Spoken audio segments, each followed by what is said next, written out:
All right, so we're recording now. I've got no tech here. At some point, I'm probably going to get a better speaker and all sorts of things. Anyway, so I'm going to continue reading this book today. I suddenly felt the urge, The Eye of the Eye by Dr. David Hawkins. I've been reading quite a few of his books since I read this one, and I'm just loving them. I read them on and off, probably in sort of, fits and starts. Anyway, this one I got through the first two chapters as a video recording here on YouTube, which was from section 1. They were the presence of God, chapter 1, the presence, and chapter 2, the resumption of earthly life. I've got no video tech here, so it's a little bit rough and ready. So if I have to pause sometimes, I'll just pause, and it won't be kind of edited in any kind of clever or smooth professional way yet. So anyway, I'm just going to pause it there for a moment. So now we're on section 2 of the book, which is called the spiritual process, and we're on chapter 3, which is the nature of the quest. So here we go. Non-linear learning takes place more as a result of familiarity than biologically sequenced, processed intellection. Consciousness tends to advance as an automatic consequence of having acquired new information. On review, then, it is capable of integrating information that may have been missed or not understood. Each exposure advances integration and therefore new insights. It was discovered that a clinically useful diagnostic muscle test had a much higher potentiality than had been previously suspected. Much as the telescope is found to be capable of revealing the planets of the universe and not just the goings-on in the woods or the neighbours' backyards, the muscle test was found to be based on a non-local, universal quality of consciousness that was impersonal and that transcended the personality or the particulars of the test subject. It was found that the response of the body's muscles to the test stimulus was determined by an essential quality of consciousness itself that is able to instantly react to the presence of truth by going strong, thereby giving a yes or positive response. The absence of truth is indicated by weakness, a no response.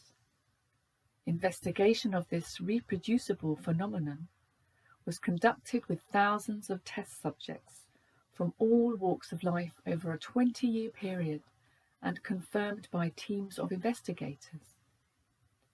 By clinical trial and error, research established that the muscle test response differentiated between that which was beneficial and that which was destructive. It had diagnostic value for discerning physical disease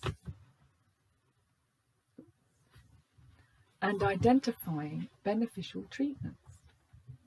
These events occurred in the 1970s, leading to the development of the whole clinical body of information, and clinicians established colleges of kinesiology and applied kinesiology. These primarily attracted general physicians and holistic health practitioners. It also attracted the interest of a psychiatrist, Dr. John Diamond, who took the research to a new level and began to use the muscle response to investigate attitudes and emotions, belief systems, music, sounds, and symbols. This heralded the advent of behavioral kinesiology, which had much broader implications. The next step was the use of the muscle test response to categorize and eventually numerically calibrate the levels of consciousness. These had been classically stratified in philosophical and spiritual traditions as the well-recognized levels of spiritual advancement accepted in all cultures. It was found that these stratified levels could be calibrated logarithmically. A useful scale of consciousness emerged that correlated and, in fact, illustrated man's entire history, it was found that on an arbitrary scale of 1 to 1000, anything that calibrated below the level of 200 was negative, anti-life, false, and universally experienced as destructive. Consciousness then could differentiate truth from falsehood, which was a major discovery. The next leap in awareness was the discovery that the level 200 differentiated between power and force, which enabled an investigation into the different qualities of those two contrasting realms. Force is temporary, consumes energy, and moves from one location to another. Power, in contrast, is self-sustaining, permanent, stationary, and invincible. The result of these investigations led to the emergence of the calibrated scale of consciousness and the publication of Power versus Force. Fantastic book. The different levels were correlated with social phenomena and also with the prevailing levels of consciousness that were found to dominate human consciousness. Although the calibrations of these levels can be denoted numerically for easy recognition and understanding, it was discovered that they actually refer to realms beyond the reach of traditional science. This had, in the interim, become termed chaos theory or nonlinear dynamics. The realm of non-duality is not describable in terms of traditional mathematics, such as differential calculus. The realm of non-dualistic, non-linear reality turned out to be the realm traditionally described as spiritual. The power behind human affairs stemmed from these indefinable, indescribable, and immeasurable realities that constituted human motivation, significance, and meaning.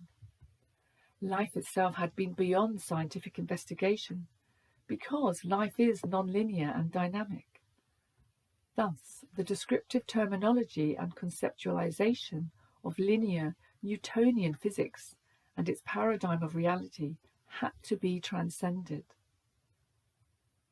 The measurable, observable physical world turned out to be a world of effects, with no intrinsic power.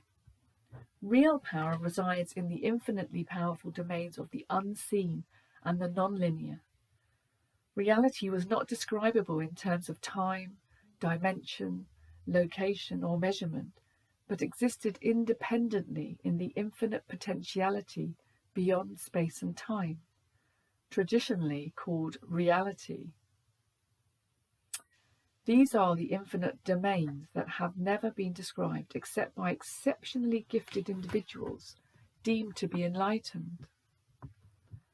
Investigation of the higher calibrated levels of consciousness correlated exactly with the degree of enlightenment of the great spiritual teachers of human history. It was found that no human had ever lived who calibrated at a consciousness level beyond 1000, and those who did calibrate in such high numbers had been accorded the status of great teacher, Christ, Buddha, Krishna, Avatar, Saviour, the teachers of divinity, or the windows of God. For thousands of years their teachings had shaped mankind's context of reality and contextualized the total human experience. Of exceptional value is the discovery that inasmuch as everything in the universe, even the smallest thought, gives off a calibratable energy or vibratory track, and these vibratory events were recorded permanently in the energy field of consciousness, which was beyond time and space. Outside time or space, there is no then or now, no here or there. All that ever transpired had laid down a permanent record that was calibratable and retraceable. All that ever was in the universe was, still is, and is identifiable, discernible, and trackable by anyone, anywhere, at any time. All supposedly unrecorded history had, in fact, been precisely recorded forever with identifying details. With this realization, Scripture now actually became verifiable. The capacity to discern, discriminate, and differentiate between truth and falsehood revealed itself for the first time in human history. This led to a massive amount of research. The accuracy of the ensuing observations was subjected to academic standards of research and published as the dissertation, Qualitative and Quantitative Analysis and Calibration of the Levels of Human Consciousness. The necessary preconditions, background, and basis for the evolution of this progressive understanding of human consciousness had been the emergence of a transformative, enlightening state of consciousness in 1965. The brilliance, peace, love, and profound compassion and understanding of the divine presence revealed the infinite nature of reality as the awareness, self, and source of all existence beyond all time, form, conditions, or description. Innate to the presence is the infinite, timeless knowingness that illuminates all possibility beyond all opposites or causality. Revelation presents itself as self-explanatory and obvious, the essence of all truth. The totality and completeness of the knowingness prevails beyond time and is therefore always present. One reflection of its presence is the capacity to comprehend the incomprehensible by its self-revelation of its essence. Therefore, all stands revealed. The unmanifest and the manifest are one and the same. The essence of truth is subjectivity, which transcends duality, and yet provides a bridge between it. It took years to perfect the bridge so that communication of the ineffable to the world of form was made possible.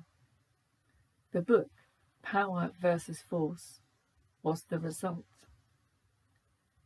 The discoveries thus far described had profound implications and evolved into years of research by peers and then teams of co-investigators, by whom hundreds of thousands of calibrations were made of every aspect of human life, events, and personages of history.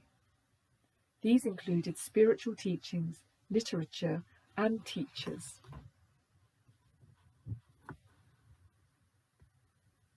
Out of all of this emerged lengthy calibrations of human attitudes, ideas, concepts, and belief systems. The sheer mass of data took years to correlate and abstract the essentials in order to be able to provide a comprehensive presentation of the information. The data had obvious potential value to mankind as a research technique for obtaining heretofore inaccessible knowledge. The leap from the Newtonian paradigm of linear causality, perception, and duality to the non-linear reality that transcends perception is not easily made in our society. However, it is of value to those who work towards spiritual evolution or the progression of science to understanding the nature of life itself. The discovery of the distribution of the levels of consciousness throughout society was also quite significant and explained much of human behavior in history. How millions of people, whole generations and whole cultures, even whole continents, could be so easily manipulated to their own destruction was explained by the discovery that 78% of the world's population calibrates below the level of integrity at 200. In addition to this limitation, the consciousness level of mankind as a whole remained at only 190 and was unchanged for centuries until suddenly, in 1986, it jumped across the critical line from falsehood to integrity and truth at 200 and onto its current level at 207. which indicates progressive integrity and truth. So, of course, this was written, when was this published? 2001. That's confusing me.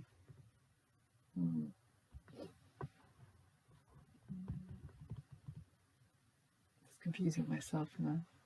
Oh yeah, sorry, yeah, so 2001. So hopefully we've kept on moving up the scale since then. Sorry, bear with me. So, the heavy programming of man's consciousness by negativity has meant that not only is 78% of the population below the level of integrity at 200, but only 4% of the world's population ever reaches the level of love at 500, and only 0.4% reaches the level of 540, or unconditional love. The consciousness level of enlightenment at 600, which is the crossover from duality to non-duality, is reached by approximately 1 in 10 million persons, which is 0.00001%. Also of importance is the realization of the enormously different levels of power between the calibrated levels. Because they are logarithmic, even a few points are very significant. If the muscle testing method of the scale of consciousness are used to elucidate the underpinnings of the great barrier of duality that arises from perception, which, in turn, arises from positionality, the veil that hides the light of truth, falls away. Divinity is present everywhere, but obscured by identification with the mind and the body. The eye of the eye is the self of divinity expressed as awareness. The unmanifest transcendental divinity of Allah, God, Brahman, Krishna becomes manifest as the self, Atman, the immanent divinity. Spiritual evolution occurs as a result of removing obstacles and not actually acquiring anything new. Devotion enables surrender of the mind's vanities and cherished illusions so that it progressively becomes freer and more open to the light of truth. Illumination refers to those spiritual states where sufficient barriers have been dropped, either deliberately or unconsciously, so that a greater context suddenly presents itself, and in so doing illuminates, clarifies and reveals an expanded field of consciousness actually experienced as inner light. This is the light of awareness, the radiance of the self that emanates as a profound lovingness.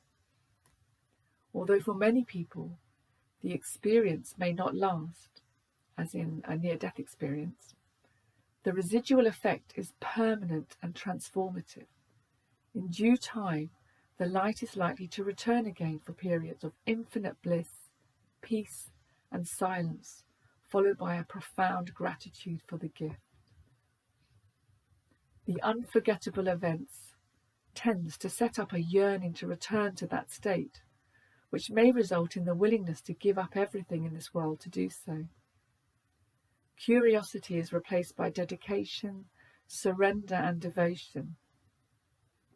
Spiritual inspiration strengthens and becomes the guiding light of one's life.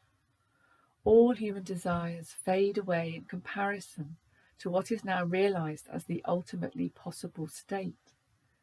One then has become truly a devotee and a servant of God, for whom one is willing to surrender all that this life has to offer. The next obstacle that is likely to arise is impatience, which sometimes reaches the level of desperation. Having once experienced Shangri-La, the explorer will risk life itself and make any sacrifice in order to return. The search and the journey can become a powerful driving obsession. There is, therefore, sometimes the awful grief at the disappearance of that illumined state, or the guilt that perhaps one has done something to deserve being separated from it. One beseeches God in heaven for assistance. Despair can set in, as well as periods of despondency and self-blame. These are followed, however, by even more powerful rededication and commitment to the journey. The soul is unwilling and now perhaps even unable to settle for anything less than the presence of God. Surrender occurs at greater and greater depths until there is finally the willingness to let even one's very self, as I, disappear. That self goes deeper and is stronger than one had suspected. Its hold seems tenacious and fierce. Then, by the greater surrender, which is accomplished not by one's own will, but by the grace of God, the agony of the death of the ego, the self, occurs and seems almost unbearable. It then disappears into eternity, and into the vacancy swells the all-encompassing presence, in stunning glory and radiance. That one ever experienced oneself as separate or not identical with that presence is unthinkable and incomprehensible. There is no explanation. There then arose the potentiality for the one to know and experience itself as one. It is simultaneously both and yet neither. That is the present state or condition. All potentiality, all possibility, all states, all of them, yet none of them. It is not verbally explicable.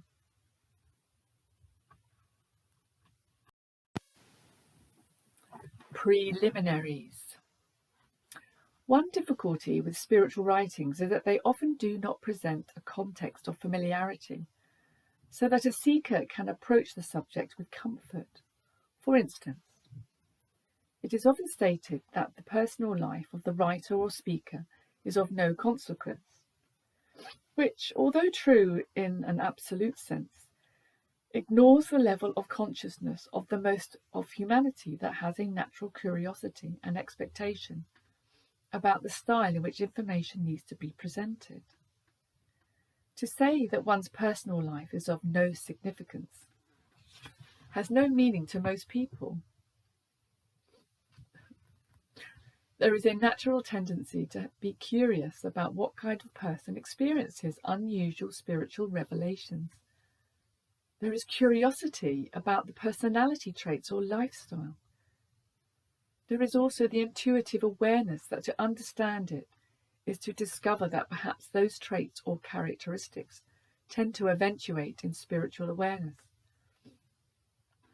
Perhaps there are certain personality styles or characteristics that are common to those who become dedicated to spiritual discovery or who realize certain states of consciousness.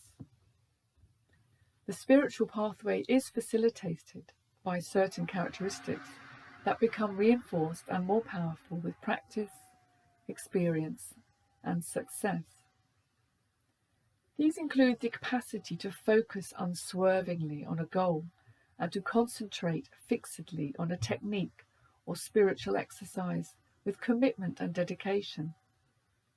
Thus, there is a resolution of purpose and a willingness to let go of everything or anything based upon one's profound belief and faith in a spiritual teaching or truth. In general, there is a willingness to forgive and love rather than to hate and condemn. There is a willingness to forsake the lesser for the greater, and a desire to understand rather than to judge. The reason people with spiritual interests seem to congregate is because they have a preference for peace and tranquility over stimulation and excitement. Perhaps the most useful tool is the capacity for humility and the realization of the limitations of ordinary consciousness and their consequences.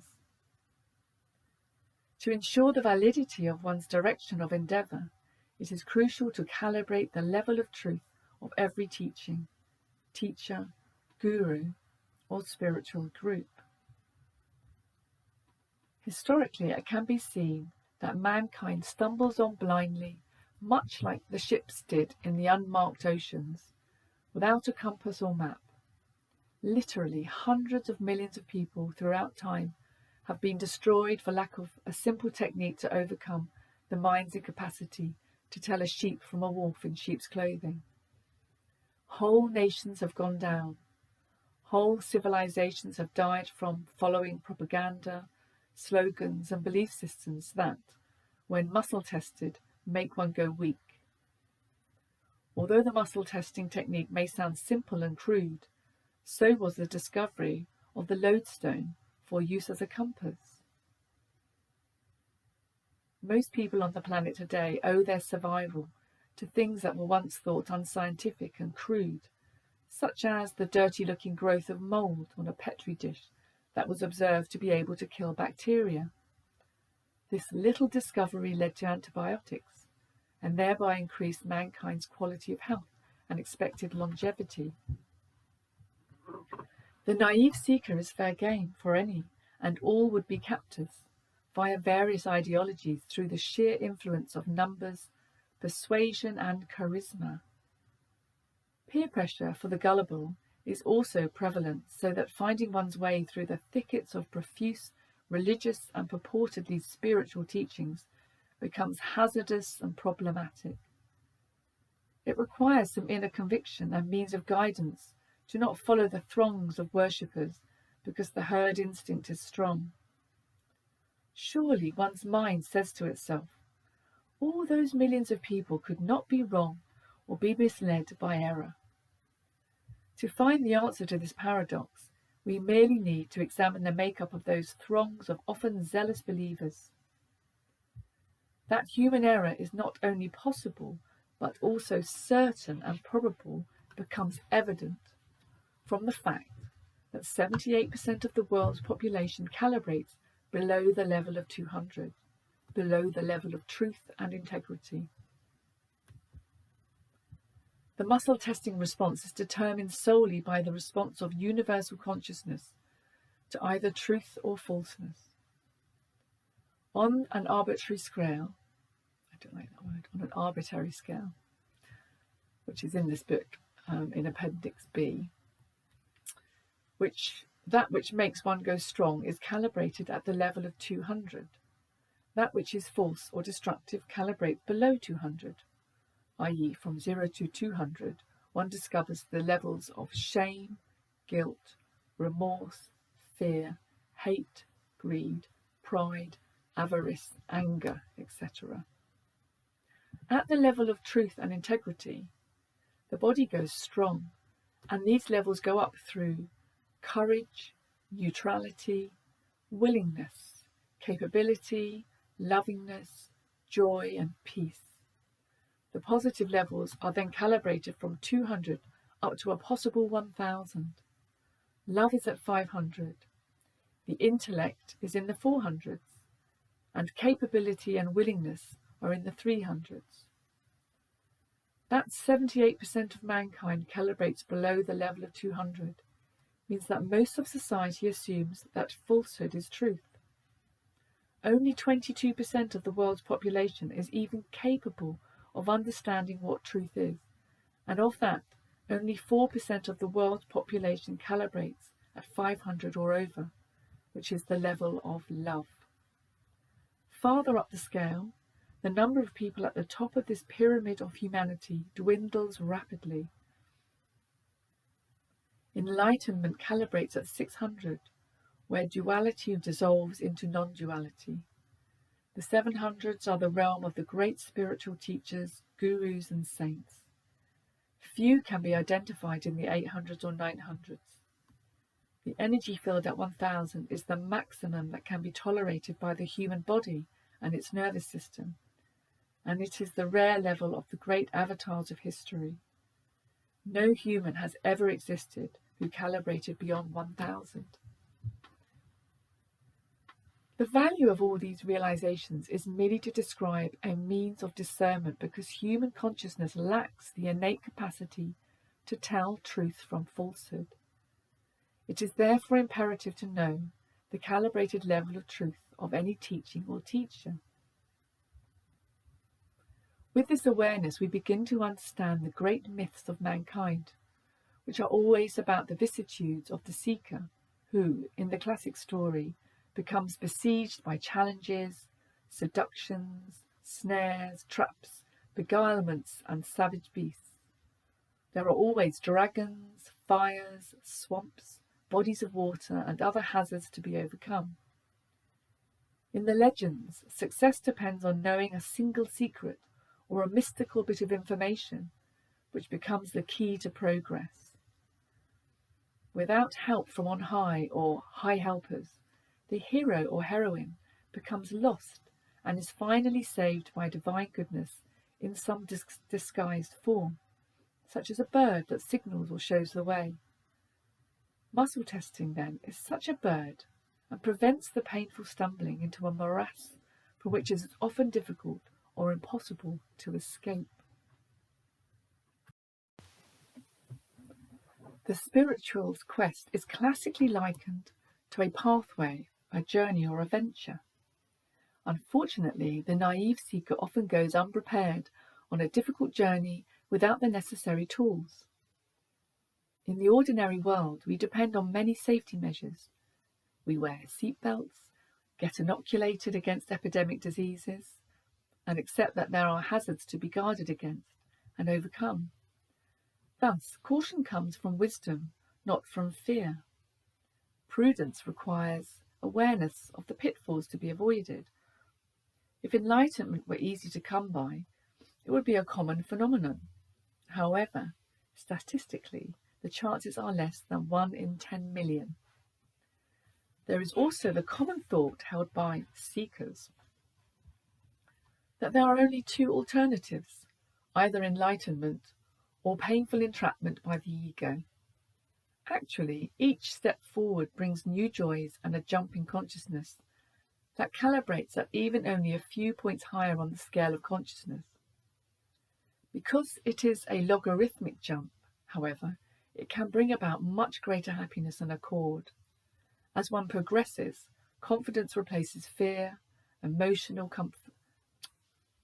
As one progresses, confidence replaces fear, emotional comfort replaces distress, and the ease and quality of life improves. The desire for enlightenment. Unless one has fallen unbidden and without previous effort into an enlightened state of consciousness, as happened to such saints as Ramana Maharishi during adolescence, the more common route is to begin to desire to reach an enlightened state. The Buddha said that those who hear and learn of enlightenment will never be satisfied with anything else, and therefore the end is certain. Sometimes the seeker puts forth great effort and patience, and discouragement follows. At this stage, the ego assumes there is an I that is seeking an it, the state of enlightenment, and it therefore seeks to redouble its efforts. Traditionally, the pathways to God have been through the heart: love, devotion, selfless service, surrender, worship, and adoration, or through the mind, Advaita, or the pathway of non-duality. Each way may seem more comfortable at one stage or another, or they may alternate in emphasis.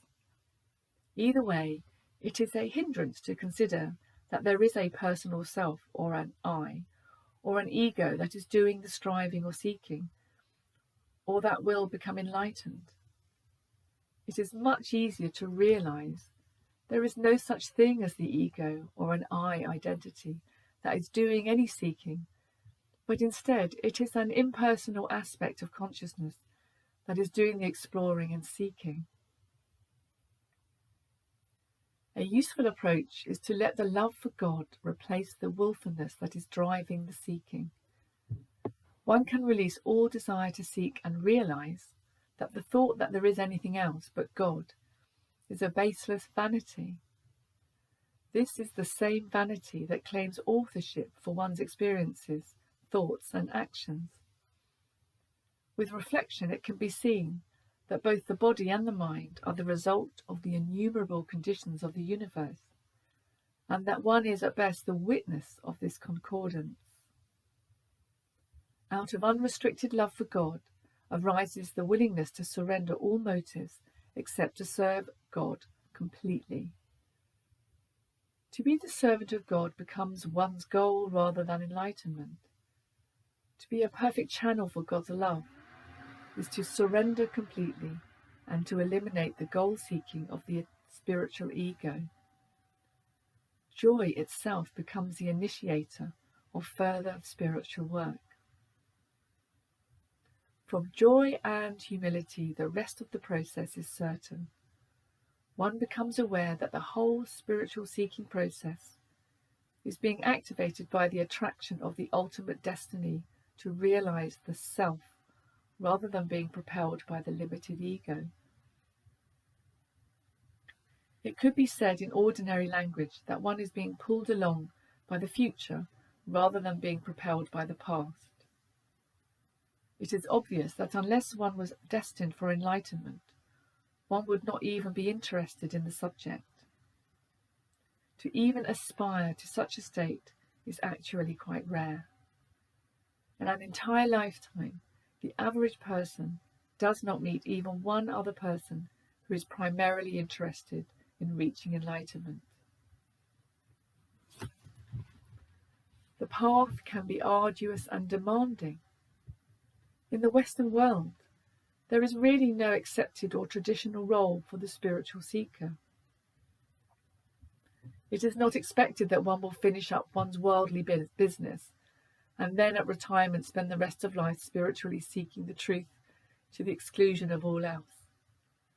In some countries such as India, there is such a cultural path traditionally accepted as a normal development. In the West, a serious spiritual student most often joins dedicated, like-minded persons who are often viewed somewhat suspiciously as dropouts from society unless they enter a monastery or theological seminary. The teacher. Spiritual groups are often organizations with their own agendas. Here again is a pitfall for the unwary, for the spiritual world, as well as the ordinary world, contains charlatans whose purpose is to capture the naive initiate for purposes of control, domination, power, money, or prestige, such as having lots of followers. The true teachers can be seen to have no interest in fame or in having followers, prestige, or trappings. If we calibrate them, they usually calibrate from the high 500s on up, or more rarely to the 700s. The teachings are not the teacher, the teachings and not the teacher are what are important, inasmuch as the teachings do not come from the personage of the teacher at all. It does not make sense to idolize or worship that personage. The information is transmitted as a gift because it was received as such. There is therefore nothing to sell, to enforce, to control, or to change, or to charge for, inasmuch as the information was free and a gift from God. A valid spiritual organization may make nominal charges to cover ordinary expenses, in that everyone contributes for the common good. The spiritual teacher transmits a benefit due not just to the words themselves, but to the high energy of consciousness that accompanies the words. The teacher's level of consciousness creates what might be likened to a carrier wave that accompanies and empowers the words. As was cited in the research done in Power versus Force, one single avatar at a consciousness level of 1,000 totally counterbalances the collective negativity of all mankind. An individual at level 700 counterbalances the negativity of 70 million individuals below the level of 200. One individual at 600 counterbalances 10 million people below 200. One at 500 counterbalances 750,000 below 200. And one individual at consciousness level 300 counterbalances the negativity of 90,000 individuals below 200. There are currently approximately 22 sages on the planet who calibrate at 700 or above. Of these, there are 20 at 800 or more, of whom there are 10 at or over 900, and one sage is over 990. These figures have changed since 1995, when Power vs. Force was published. Only 10 were over 700 then. The negativity of the entire human population would self-destruct were it not for the counteracting effect of these higher energy fields. It would seem then that there is some truth to the saying that the infinite power of God transmits itself down to beings on earth as though through a series of step-down transformers. Although the actual number of persons on the planet who calibrate negatively far exceeds those who calibrate positively, their actual individual power is very small by comparison. So that at the present time, the calibrated energy of mankind as a whole since the 1980s is on the positive side. As previously mentioned, for many centuries prior to 1986, the consciousness level of mankind stood at 190, and then rather suddenly it jumped to the level of 207. The power of the teachings of the original avatars then influences and contextualizes the significance of the life of mankind through centuries and even thousands of years.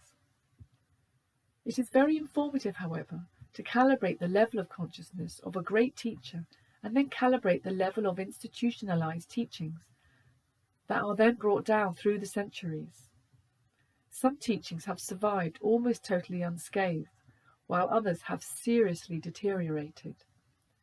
Some have even fallen to such low levels that they calibrate below the critical level of truth altogether, resulting in negative cults and becoming sources of conflict and negativity in the world. It is well to remember that popularity is not a sign of truth.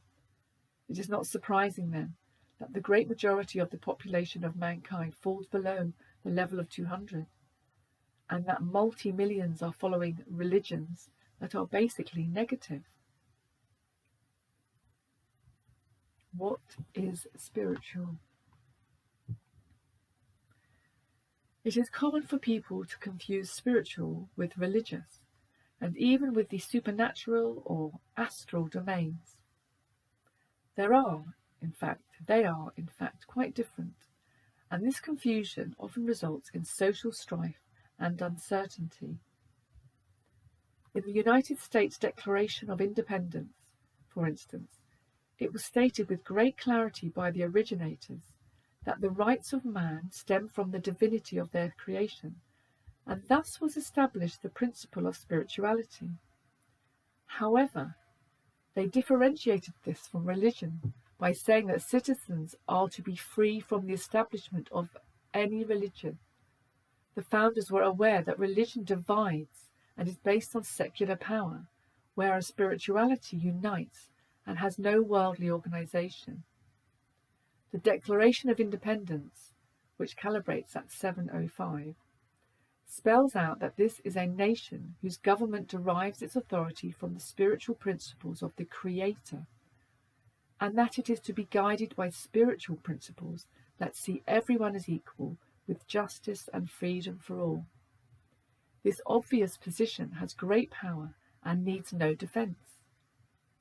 Religion, on the other hand, can be sectarian and divides people into conflicting groups, often with dire consequences to civilization and to life itself, as history reveals. The sole power of truly spiritual groups originates only from the truth of their teachings, and they have no significant earthly power, edifices, wealth, or reigning officers. Generally, in spirituality, the central ideas that hold the group together are commonly those of love, forgiveness, peace, gratitude, thankfulness, kindness, non-materiality, and non-judgmentalism. Usually religion, in essence, originally has a core of spirituality that, however, becomes submerged and often lost from sight. Otherwise, war, for example, would have little chance to even occur. Spiritual truth, then, is universally true and without variation through time or place. It always brings peace, harmony, accord, love, compassion, and mercy. Truth can be identified by these qualities. All else is the invention of the ego.